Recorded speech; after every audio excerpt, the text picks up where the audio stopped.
नमस्कार दोस्तों, आप सभी हिंदी पारिवारिक कहानियाँ सुन रहे हैं। मैं उम्मीद करती हूँ कि आपको ये कहानियाँ पसंद आ रही हैं, तो प्लीज़ इस कहानी को लाइक और सब्सक्राइब ज़रूर करें और कहानी का पूरा मज़ा लेने के लिए इसे अंत तक ज़रूर सुनें।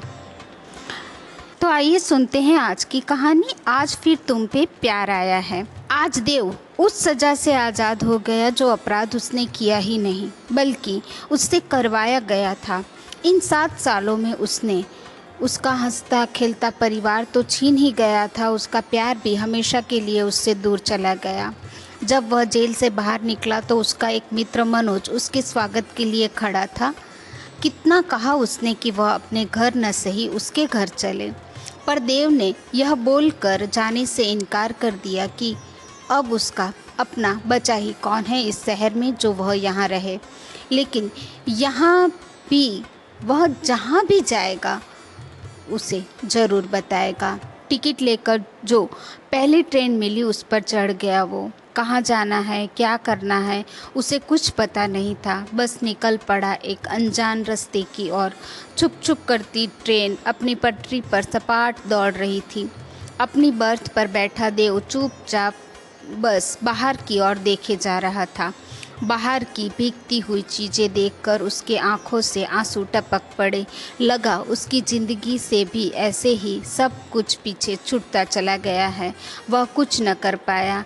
गाड़ी की रफ्तार के साथ देव के अंदर भावनाओं का ज्वार भी उफन रहा था। जैसे जैसे गाड़ी की रफ्तार बढ़ रही थी वैसे वैसे देव अपने अतीत की ओर भागता ही चला जा रहा था। अपनी माँ का लाडला बेटा देव हमेशा अपनी बात मनवा कर ही रहता। देव का एक बड़ा भाई भी था निखिल, जो काफ़ी शांत स्वभाव का था। वह वही कहता जो उसके माँ बाप चाहते थे।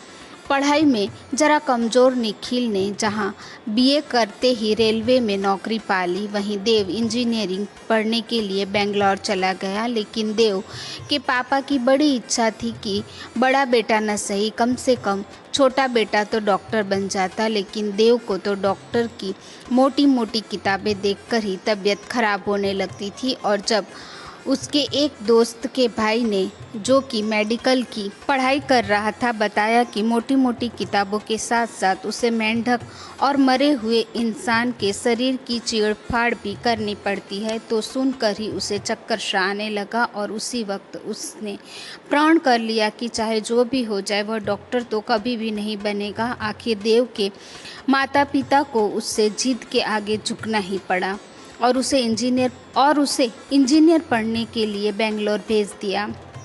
अरे ऐसे कैसे छुट्टी नहीं मिलेगी? शादी क्या बार बार होती है? कल्याणी ने अपने छोटे बेटे देव को डपटते हुए कहा। जब उसने यह बोलकर निखिल की शादी में आने से मना कर दिया कि अगले महीने ही उसकी एग्ज़ाम शुरू होने वाली है, तो शायद वो न आ पाए। मत रुकना ज़्यादा दिन, बस आना और शादी खत्म होते ही चले जाना। लेकिन आना तो पड़ेगा ही तुझे, नहीं तो लोग क्या कहेंगे कि बड़े भाई की शादी में छोटा भाई नहीं आया। ठीक है माँ, देखता हूँ, अगर छुट्टी मिल गई तो आने की कोशिश करूँगा, देव ने मुंह बनाते हुए कहा। देखना वेखना कुछ नहीं है, आना ही है तुम्हें, बोलकर जैसे ही कल्याणी पलटी अवाक रह गई, क्योंकि सामने ही देव खड़ा था। तो तुम मुझसे? कल्याणी की बात अभी पूरी ही नहीं हो पाई थी कि सब ठहाके लगाकर हंसने लगे। ओहो, तो आप सब जानते थे कि देव आ जाने वाला है और जानबूझकर मुझे उल्लू बनाया जा रहा था, है ना? मुंह फुलाते हुए कल्याणी बोली तो सभी और जोर जोर से हंसने लगे। फिर कल्याणी भी कहाँ रुकने वाली थी, उसकी भी हंसी फूट पड़ी और पूरे घर का वातावरण हंसी ठहाकों में गूंज उठा। ऐसा ही था जय और कल्याणी का हंसता खेलता छोटा सा परिवार, और वे चाहते थे कि बस बहू भी उन्हीं के लायक मिल जाए और उनका घर स्वर्ग बन जाए। और सच में ससुराल में पांव रखते ही प्रीति ने सबका मन जीत लिया। देव को तो वह छोटे बबुआ कहकर ही बुलाती और अपने सास ससुर की भी वह बड़े मन से सेवा करती। घर में किसी को भी प्रीति से कोई शिकायत नहीं थी, बल्कि सब धन्य हो गए थे प्रीति जैसी बहू पाकर। लेकिन इधर प्रीति के ससुराल चले जाने से अब उसके पिता अकेले पड़ गए थे। उन्हें अब यह भी चिंता सताने लगी थी कि रमा घर में अकेली कैसे रहेगी। प्रीति थी तो कोई चिंता की बात नहीं थी, लेकिन अब उसके नहीं रहने से उसके पिता की जिम्मेदारी रमा के प्रति बढ़ गई थी। डरते थे कि जवान बेटी को अकेले घर पर छोड़कर ऑफिस कैसे जाए, क्योंकि ज़माना ठीक नहीं है, कहीं कोई अनहोनी हो गई तो। जैसे ख्याल उसे डराने लगे थे। प्रीति की माँ का कुछ साल पहले ही देहांत हो चुका था। वह अल्जाइमर बीमारी से ग्रस्त, लेकिन अब प्रीति ही रमा की माँ भी थी और बहन भी। घर की देखरेख के साथ साथ वह अपने पापा और छोटी बहन का बखूबी ख्याल रखती, लेकिन अब उनका कौन ध्यान रखेगा, यह सोचकर ही प्रीति रो पड़ती थी। प्रीति के ससुराल चले जाने से रमा भी अब बहुत उदास रहने लगी थी। आती थी अपनी बहन के ससुराल कभी कभार उससे मिलने, पर आते वक्त दोनों गले लगकर बिलख बिलख कर रो पड़ती थी, जिसे देख कल्याणी की आंखें भी भर आती। सोचती बेचारी बिना माँ की बच्ची कैसे रहती होगी। बड़ी दया आती कल्याणी को रमा पर। प्रीति बहू, क्यों न रमा का दाखिला यहाँ के किसी कॉलेज में करवा दो, वैसे भी अकेली लड़की है और ज़माना भी ठीक नहीं है। जब कल्याणी ने खुद यह बात छेड़ी तो जैसे प्रीति की मन की मुराद पूरी हो गई। आखिर यही तो वह भी चाहती थी, पर कहने से डरती थी। निखिल से कहा था एक दो बार, पर उसने यह सब तो माँ जाने बोलकर उसने चुप्पी साध ली थी, तो फिर प्रीति भी चुप हो गई थी। पर आज जब सामने से कल्याणी ने वही बात कही तो प्रीति की खुशी का ठिकाना नहीं रहा। जी माँ जी, मैं आज ही पापा से बात करती हूँ। और फिर क्या था, अपना बोरिया बिस्तरा लेकर रमा हमेशा के लिए बहन के ससुराल पहुंच गई और दिल्ली के ही एक अच्छे कॉलेज में उसका दाखिला भी हो गया। इंजीनियरिंग के बाद एमबीए कर दिल्ली की ही एक बड़ी कंपनी में देव की नौकरी लग गई। घर में उसकी नौकरी को लेकर खूब जश्न मनाया गया। स्मार्ट, प्रभावशाली व्यक्तित्व के साथ एमबीए इंजीनियर और वो भी ऊंचे पद पर आसीन देव को देखते ही रमा उस पर फिदा हो गई। उसे लगने लगा कि देव ही उसके सपनों का राजकुमार है। उसका साथ रमा को बहुत प्रिय लगता। मजाक का रिश्ता था, इसलिए देव भी कभी कभार उससे हंसी मजाक कर लिया करता था, पर उसे लेकर उसके मन में कोई भाव नहीं था। लेकिन रमा उसे अपना प्यार समझने लगी थी। देव को रिझाने के लिए हमेशा उसके इर्द गिर्द मंडराती रहती, जानबूझकर अपना दुपट्टा नीचे गिरा देती, और जब वह उस दुपट्टे को लेने के लिए नीचे झुकती तो उसके दोनों स्तन दिखने लगते। वह देव को चोर निगाह से देखती कि वह उसे देख रहा है कि नहीं, पर देव तो अपने में ही खोया रहता था। वह चाहती कि देव भी उसके साथ छेड़खानी करे, उसे छुए, लेकिन देव की तरफ से उसे कोई पहल न होते देख रमा उसके और करीब जाने लगी। अब उसके खाने पीने का भी वह ख्याल रखने लगी और उसी दौरान उसे यहाँ वहाँ छूने भी लगती। कभी वह उसके बालों में अपनी उंगलियां घुमाने लगती, तो कभी उसका कोई सामान जो उसके हाथ में होता है लेकर भाग जाती, और जब देव उसके पीछे भागता तो जानबूझकर वह छत पर चली जाती और फिर देव को सामने देख कहती, छुओ, देखो मेरा कलेजा कैसे धक धक कर रहा है।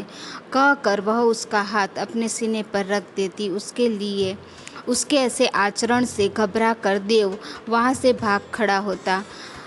कभी जब देव अपने ही ख्यालों में खोया रहता तो अचानक पीछे से वह उसके गले में बाहें डालकर झूल जाती और वह घबरा कर उठ जाता और कहता कि कोई देख लगा तो क्या सोचेगा। तो रमा कहती, वही जो भी सोचना चाहे वह सोच सकता है।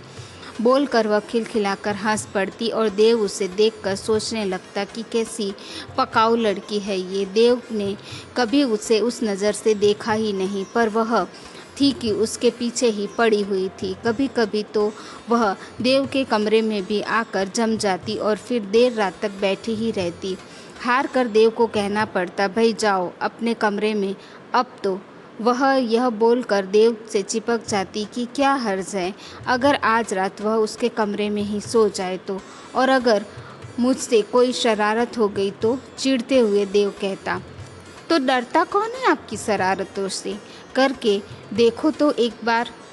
अपनी एक आंख दबाकर रमा कहती तो देव को शर्म आ जाती। समझ में नहीं आता था देव को कि रमा अपनी बहन जैसी बिल्कुल भी नहीं है और वह उसके इस इशारे पर अपना सब कुछ समर्पित कर सकती है। और शायद बाद में वह उसका फ़ायदा भी उठाना चाहे, इसलिए अब वह उससे दूर बनाकर ही रहता था। ऑफिस से आते ही वह या तो अपने किसी दोस्त के घर जाकर बैठ जाता या फिर अपने कमरे में बंद हो जाता था, यह बोलकर कि आज वह बहुत ही थका हुआ है, आराम करना चाहता है। लेकिन इतनी दृढ़ थी रमा, दरवाज़ा खड़खड़ाकर उसके कमरे में घुस जाती और उलट सुलट बातें करने लगती। अब तो चिढ़ होने लगी थी देव को उसके छिछले आचरण से, पर कहे तो किससे भला। जब कभी किसी काम से देव मार्केट जाता तो रमा भी उसके पीछे पड़ जाती, यह बोलकर कि उसके बाइक पर बैठना चाहती है, उसे भी बाजार से कुछ ज़रूरी सामान खरीदना है। जब देव उसे बहाना बनाने लगता तो कल्याणी यह बोलकर ले जाओ न इसे अपने साथ, ऐसा कहकर चुप करा देती। लेकिन उसे शर्म आती जब वह बाइक पर उससे चिपक कर बैठती, और जब देव ब्रेक लगाता तो जानबूझकर वह उस पर लद जाती। एक रोज़ देव के दोस्त मनोज ने दोनों को एक साथ बाइक पर बैठे देख लिया था और बोला कि क्या बात है, बड़ी मस्ती चल रही है आजकल तेरी तो। दीदी का देवर दीवाना हो गया है क्या? उसकी बात पर जहाँ देव सकुचा रहा था वहीं रमा उससे और चिपक कर बैठ जाती। जब भी रमा उसके साथ होती जानबूझकर देव अपने दोस्तों से कटता फिरता ताकि बात का खुराफात न बन जाए। लेकिन रमा तो मन ही मन उसकी पत्नी बनने के ख्याली पुलाव पका रही थी। ऑफिस में आई उस दिन नई लड़की का नाम तनिका था। गोरी चिट्टी, हाथ लगाए तो मैली हो जाए, साथ ही इंजीनियर, एमबीए की डिग्री के साथ साथ उसका व्यवहार भी इतना कुशल था कि जो उसे देखता देखता ही रह जाता। ऑफिस का हर बंदा उससे दोस्ती करना चाहता था, पर वह थी कि बस हाय का जवाब देकर मुस्कुरा देती थी। उसका और देव का केबिन बिल्कुल आमने सामने था, जिसके कारण अक्सर ही दोनों की आंखें चार होती तो अनायास ही उनकी खामोश निगाहें बहुत कुछ बयां कर जाती। तनिका को देखकर देव को लगता कि वह उससे पहले भी मिल चुका है, शायद सपनों में। अपने मन ही मन बोलकर वह मुस्कुराता, और जब उसकी नज़र तनिका से टकराती तो वह झेप जाता, जैसे उसके मन की बात उसने सुन ली हो। तनिका को लेकर उसके मन सागर में हलचल पैदा हो चुकी थी, और कब तनिका भी उसकी ओर आकर्षित हो चली थी यह तो उसे भी खबर नहीं थी। वह भी चुपके चुपके देव को देखती, और जब उसकी नज़रें उस पर पड़ती तो वह इधर उधर अपनी नौजरें दौड़ाने लगती। एक रोज़ शाम से ही काले बादल उमड़ घुमड़ रहे थे, लग रहा था जोरों की बारिश होने लगी है। कुछ ही देर में तो मूसलाधार बारिश शुरू हो गई। देव तो अपनी गाड़ी में आया था, पर वह कुछ परेशान सी दिखी।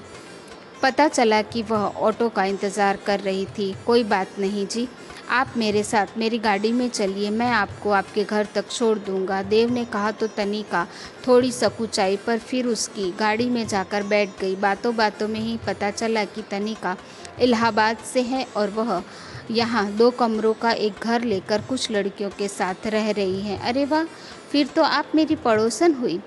हंसकर देव ने जब कहा तो उसका घर बिहार में है, पर वह वहाँ कभी कभार ही जा पाता है। तो तनिका भी बताने लगी कि बिहार उसकी नानी का घर है और वह भी कई बार वहाँ जा चुकी है। बात करते करते वह यह भी बताती जा रही थी कि गाड़ी किस तरफ मोड़ना है और कहाँ पर नहीं। अच्छा, क्या तुम्हें पता है कि बिहार की फेमस डिश क्या है? नहीं पता? अरे लिट्टी चोखा, और क्या। जब देव ने तनिका को बताया तो वह कहने लगी कि नाम तो सुना है पर खाया नहीं कभी। ओहो, वैसे मेरी माँ बहुत टेस्टी लिट्टी चोखा बनाती है, तो मैं तुम्हें ज़रूर खिलाऊंगा। देव ने इस तरह से कहा कि तनिका के मुंह में भी पानी आ गया। लेकिन लीजिए, आ गया अपना घर। वैसे दूर काफ़ी है, ऑफिस के लिए तो घर से जल्दी निकलना पड़ता होगा आपको, देव ने पूछा। पर तनिका कहने लगी कि कितने घर देखने के बाद यह घर ही उसे अच्छा लगा और सुरक्षित भी, तो उसने यही ले लिया। वैसे हमारे घर के पास भी कई घर ऐसे हैं जहाँ नौकरी करने वाली और पढ़ने वाली लड़कियाँ रहती है। अगर आप कहें तो। नहीं नहीं, बीच में ही वह बोल पड़ी। ज़रूरत होगी तो मैं कहूँगी। घर तक पहुँचाने के लिए देव का धन्यवाद देकर वह चली गई और देव भी अपने रास्ते निकल गया। देव की माँ के हाथों का बना लिट्टी चोखा खाकर तनिक का तारीफ किए बिना नहीं रह पाई और अब तो ये रोज़ का सिलसिला बन गया था। अपनी माँ के हाथों की बनी कोई न कोई नई डिश देव लाता और तनिका को ज़रूर खिलाता। जो भी बन पड़ता वह भी लेकर आती और देव को खिलाती। अब तनिका देव के घर के करीब ही रहने आ गई थी और ऑफिस भी दोनों साथ ही आने जाने लगे थे। धीरे धीरे उनकी जान पहचान गहरी दोस्ती में तब्दील हो गई। दोनों एक दूसरे के सानिध्य में बहुत ही सहज महसूस करते और पसंद भी दोनों की बिल्कुल मिलती जुलती थी। यह बात उन्हें समझ में आने लगी थी। वाकई दिल्ली बहुत ही अच्छा शहर है। एक रोज़ यूं ही देव के साथ दिल्ली की सड़क नापती हुई तनिका बोली, अरे वाह क्या बात है, पर लोग तो इसे बेदिल दिल्ली कहते हैं। बोलकर हंस पड़ा देव तो तनिका को भी हंसी आ गई। हंसने पर जब उसके गाल पर गड्ढे पड़ते तब वह और भी ज़्यादा खूबसूरत लगती। छोटी छोटी गलियां, नुक्कड़, बाजार से होते हुए दोनों फिर उसी कॉफ़ी शॉप में जाकर बैठ गए जहां अक्षर जाया करते थे। अक्षर देव तनिका के ख्यालों में खोया रहता और जब कल्याणी उसका कारण पूछती तो बहुत काम का बहाना बनाकर बात को टाल दिया करता। सोचता क्यों न एक बार तनिका को कॉल कर लूं, पर फिर सोचता कि क्या सोचेगी वह उसके बारे में। पर जब एक दिन सामने से तनिका ने ही फ़ोन किया, उसे कहा कि उसे नींद नहीं आ रही थी तो क्या करे, बाहर चल सकते हैं। अब अंधे को क्या चाहिए, दो आंखें ही ना। धीरे धीरे उसकी निकटता बढ़ने लगी और वे एक दूसरे की ज़रूरत महसूस करने लगे। तनिका के मन में भी देव के लिए प्यार पनप चुका था, क्योंकि एक दिन भी जुदाई उसे बेचैन कर दिया करती थी। अब तनिका कभी छुट्टियों में अपने घर जाती तो देव भी पागलों की तरह यहाँ वहाँ भटकता फिरता। इधर रमा की कॉलेज की पढ़ाई अब पूरी होने वाली थी और यह सोचकर प्रीति परेशान हुई जा रही थी कि अब वह वहाँ अकेली कैसे रहेगी। अगर देव का ब्याह मेरी रमा से हो जाए तो कितना अच्छा होगा ना। दोनों बहनें साथ रहेंगी और फिर छोटे बबुआ भी तो मेरी रमा को पसंद करते हैं। अपने मन में ही सोच लिया। प्रीति खिल उठी, पर उसकी हिम्मत नहीं हो रही थी बात करने की, निखिल से भी नहीं। पर कोशिश में वह ज़रूर थी कि ऐसा कुछ हो जाए। अगर रमा से मेरे देव की शादी हो जाए तो कितना अच्छा होगा ना। अच्छी भली और जानी पहचानी लड़की है और सबसे बड़ी बात कि दोनों बहनें प्यार से घर संभाल लेंगी। घर संपत्ति का कोई बंटवारा भी नहीं होगा। लेकिन क्या देव की मर्जी जाने बिना उसका रिश्ता किसी भी लड़की से तय करना उचित होगा? कल्याणी अपने आप से ही सवाल जवाब करती और फिर चुप हो जाती। लेकिन प्रीति जब भी देव की शादी का जिक्र छेड़ती तो कल्याणी कहती, जब और जिससे लिखा होगा वही होगा एक दिन बहू। परंतु रमा को तो पूर्ण विश्वास था कि उसकी शादी देव से ही होगी, क्योंकि वह उसे पसंद करती। पर देव के दिल के दरवाजे पर तो तनिका ने दस्तक दे चुकी थी और रमा इस बात से कोरी अनजान थी। जहाँ रमा के लिए देव एक तृष्णा थी, वहीं देव के लिए तनिका एक तृप्ति थी। तनिका को लेकर जो भी भाव देव के मन में जागा था, रमा को लेकर कभी नहीं जागा। दोनों का प्यार उस सागर की भांति था जो पूर्णिमा के चांद को देखते ही उद्विग्न हो जाता। शादी के बारे में क्या सोचा है देव? अब उम्र भी हो गई है तुम्हारी और फिर हमें भी तो अपनी जिम्मेदारी से मुक्त होना है। जब एक रोज़ कल्याणी ने यह बात कही तो झट से बिना वक्त गंवाए देव ने अपने और तनिका के रिश्ते के बारे में अवगत करा दिया और कहा कि दोनों एक दूसरे को पसंद करते हैं और शादी करना चाहते हैं। बिना कोई सवाल किए कल्याणी और जय ने तनिका और उसके परिवार से मिलने की इच्छा जताई। लेकिन प्रीति का चेहरा देव और तनिका की शादी के सुनते ही मलिन हो गया और रमा तो ऐसे भागी जैसे गधे के सिर से सींग। वैसे उसका चले जाना देव को बहुत अच्छा लगा वो उसे जैसे बला टली। तनिका के माँ पापा से मिलने के बाद दोनों परिवारों की सहमति से देव और तनिका का रिश्ता तय हो गया। सगाई के कुछ दिन बाद ही शादी का दिन भी तय हो गया। अपने आने वाले सुनहरे भविष्य को लेकर दोनों रंग बिरंगे सपने सजाने लगने लगा उन्हें जैसे वे नीले आसमान में विचरण करने लगे हो। उन्होंने तो यह भी तय कर लिया कि शादी के बाद हनीमून कहाँ जाएंगे। जैसे जैसे उनकी शादी के दिन नज़दीक आने लगे, देव की धड़कनें बढ़ती ही जा रही थी। पता नहीं क्यों, पर उसे लगता कि सब कुछ ठीक से तो हो जाएगा ना। भाग्य अच्छे हैं हमारे देव के, जो उसे उसकी पसंद की लड़की मिल गई। हर मायने में मुझे तनिका देव से मेल खाती लगी। कल्याण ने कहा तो जय कहने लगे कि उन्हें तो बच्चों की खुशी में ही अपनी खुशी झलकती है। बाहर खड़ी प्रीति दोनों की बातें सुनकर सोचने लगी कि वह भी कितनी पागल है। अरे शादी ब्याह भी क्या कोई जोर जबरदस्ती की बात है। यह तो मन का मिलन है और रिश्ते तो ऊपर से बन कर आते हैं। क्या सोच रहे हैं छोटे बबुआ अपनी तनिका के बारे में? बड़े प्यार से देव ने सिर पर अपना हाथ फेरते हुए प्रीति से पूछा तो विचारों में मग्न देव सक्का पक्का सा रह गया। बोलो। नहीं भाभी, ऐसा तो कुछ नहीं है। वैसे सारे मेहमान आ गए हैं ना? देव के पूछने पर प्रीति ने हाँ में जवाब दिया और फिर बड़े प्यार से उनके सिर को सहलाने लगी, एक माँ की तरह। प्रीति का व्यवहार सामान्य देखकर देव को भी अच्छा लगा, लेकिन रमा का जाकर फिर वापस आ जाना और यह कहना कि वह शादी में अपने नाच गाने से धूम मचा देगी, वह बात उसे कुछ हजम नहीं हुई। पर फिर शादी की शॉपिंग और घर में मेहमानों की भीड़ के बीच यह सब बातें आ गई होगी। रमा फिर पहले की तरह देव से हंसने और बतियाने लगी। घर के कामों में भी वह अपनी बहन की मदद करने लगी। शादी में पहनने के लिए उसने भी अपने लिए लहंगा जेवर वगैरह लिए। डांस गाने की प्रैक्टिस भी वह खूब करने लगी थी। कौन कब क्या पहनेगा, किस गाने पर कौन सा डांस होगा, घर में सब इसी की बातें कर रहे थे। पर देव तो यह सोच सोच कर ही उत्साहित हो उठता कि अब बस 4 दिन के बाद तनिका उसकी हो जाएगी और वह तनिका का। संगीत वाली रात सारी औरतों के साथ प्रीति और रमा भी खूब थिरक रही थी और साथ में देव भी। चाय कॉफ़ी और कोल्ड ड्रिंक का दौर चलता ही रहता, साथ में नाच गाना भी। लेकिन देव को खुमारी सी आने लगी थी। वह अपने कमरे में सोने चला गया और बाकी के लोग भी धीरे धीरे करके सो गए। लेकिन सुबह जब देव की नींद खुली तो उसने घर में हंगामा होते सुना। वह चौंक उठा, देखा तो रमा एक कोने में दुबकी सिसक रही थी और प्रीति भी रो रही थी। कल्याणी भी अपना सिर थामे एक तरफ खड़ी थी और घर में आए सारे मेहमान एक दूसरे से फुसफुसा कर बातें कर रहे थे और देव को अजीब सी नज़रों से देख रहे थे।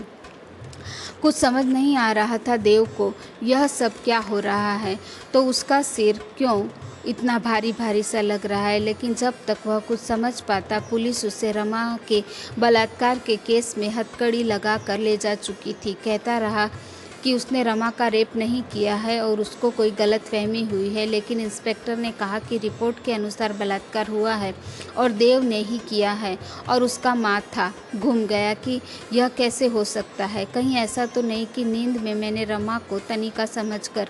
नहीं, मैं ऐसा नहीं कर सकता। तो फिर यह सब सवालों के कटघरे में खड़ा देव खुद से ही सवाल करता रहा और खुद ही जवाब भी देता रहा। उसका दिल यह मानने को बिल्कुल भी तैयार नहीं था कि उसने जानबूझकर रमा के साथ ऐसा कुछ किया है। खैर जो भी हो, पर सारे सबूत और गवाह देव के खिलाफ थे। कोर्ट केस चला और देव को रमा के बलात्कार के इल्ज़ाम में 7 साल की सज़ा हो गई।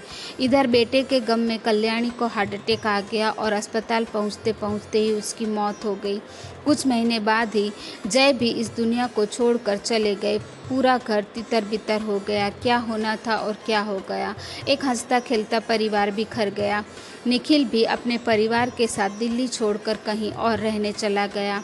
इधर देव की बदचलने की बात सुनकर तनिका के माता पिता भी उसकी शादी कहीं और पक्की कर दी। जब यह बात देव ने सुनी तो अपनी दयनीय स्थिति पर स्वयं उसे तरस आने लगा।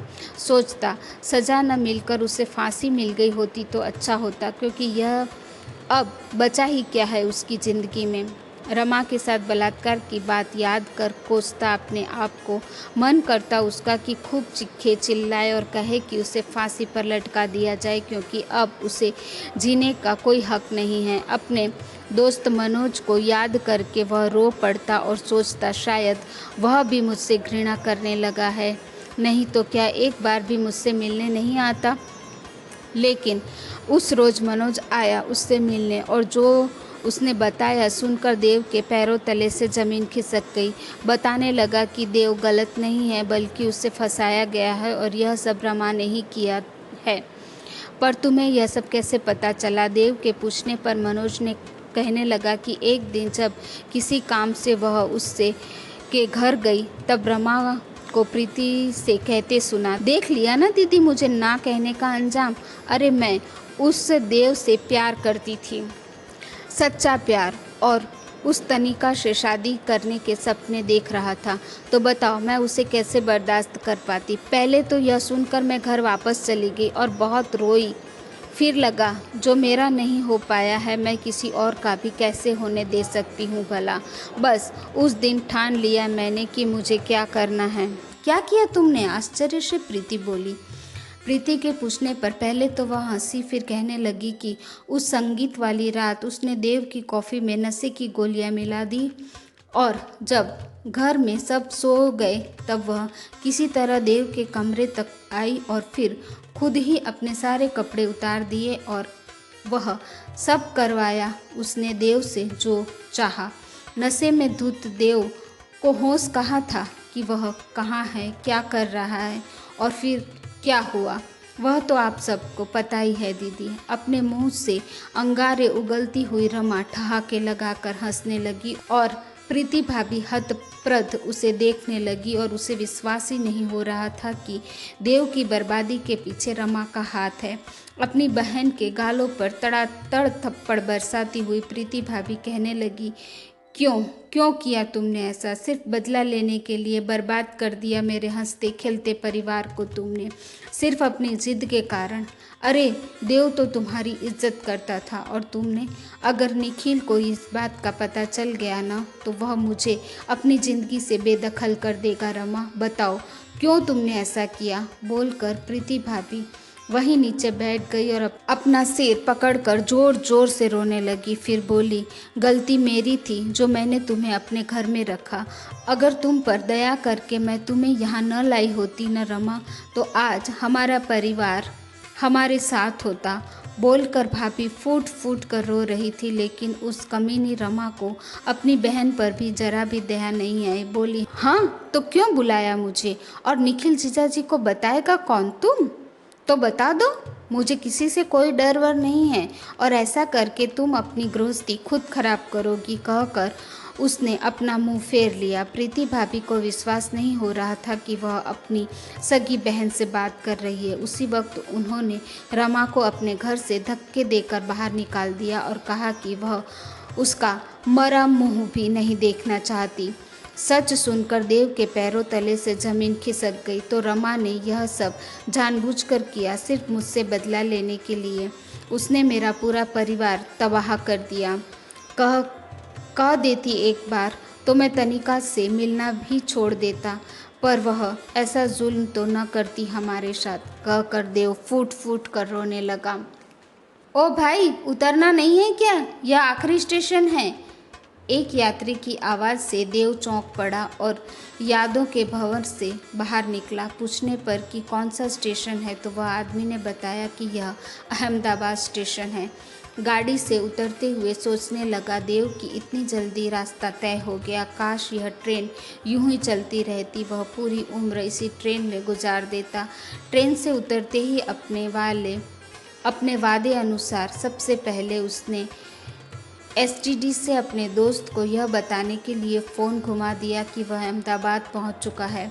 तू जहां भी है जल्दी वापस आ जा, जल्दी। मनोज ने जब कहा तो देव डर गया। लगा कि कहीं उसकी भाई भाभी को कुछ हो तो नहीं गया ना। जोर देकर पूछने पर मनोज ने इतना ही कहा कि वह उसी कॉफ़ी हाउस में पहुंच जाए जहां तनिका से मिला था। रास्ते भर वह उसी उलझन में था कि आखिर क्या बात हो सकती है।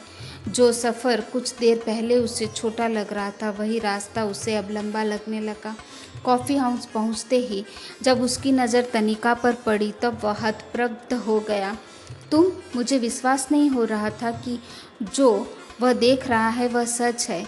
बड़े गौर से उसने फिर से तनिका को देखा। न तो उसके गले में मंगलसूत्र था और न ही मांग में सिंदूर। क्या देख रहा है देव? ये तनिका है, तुम्हारी तनिका, मनोज ने उससे झंझोड़ते हुए कहा। पर तुम्हारी तो शादी, हाँ देव, पर हुई नहीं। मैं आज भी तुम्हारी हूँ देव, कहकर वह अपने देव से लिपट गई। दोनों के आंसू रुक नहीं रहे थे। कहने लगी तनिका कि उसे तो पहले ही पता था कि देव सही है, और यही बात उसने अपने माता पिता को भी बहुत समझाई कि लोग जो भी कहे, पर उससे देव सही था, सही ही है।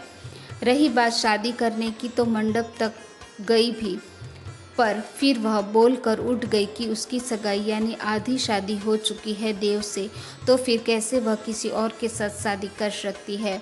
देव, आखिर आज मैंने तुम्हें पा ही लिया। अब हमें एक दूसरे से जुदा कोई नहीं कर पाएगा, कहकर छलकते नैनों से फिर वह अपने देव के सीने से लग गई और देव ने भी कस कर उसे अपने आगोश में ले लिया। आज फिर उसके दिल में असीम खुशी और उमंग हिल्लोरें मारने लगी। फिर दोनों एक दूसरे के साथ भविष्य के असंख्य सुनहरे सपने देखने लगे। आज फिर उन्हें एक दूसरे पर प्यार आया।